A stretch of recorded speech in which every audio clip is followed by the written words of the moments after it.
चलो कर्जे उतारते हैं। ये तुम्हारे हैं, तुम्हारी शादी के तोहफे। ये मेरे नहीं हमारे हैं। मेरी तरफ देखो। मुझे शर्मिंदगी होती है। मैं तुम पर फख्र करती हूँ। तो अब मैं एक ऐलान करने वाली हूँ।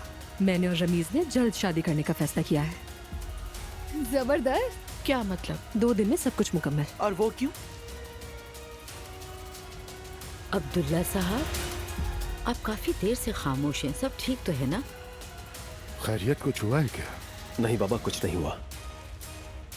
इतना हसीन मंजर है ना, समंदर सब कुछ भुला देता है। मुझे भी बहुत पसंद है। उम्मीद है कि कम से कम अब मेरी वजह से आपके घर कोई मजीद मसला नहीं होगा। आपकी वजह से कभी कोई मसला नहीं हुआ। अगर कभी कोई मसला हुआ भी तो मेरी वजह से हुआ। हमारे गिर्द दायरा तंग होता जा रहा है। आज मुस्तफा आ गया, कल पता नहीं कौन आ जाएगा। वैसे मैं भी शादी करने वाली हूँ जल्द। मैंने उससे कहा शादी करते, उसने कहा ठीक है। उससे तारीख लेने का कहा तो उसने कहा ठीक है।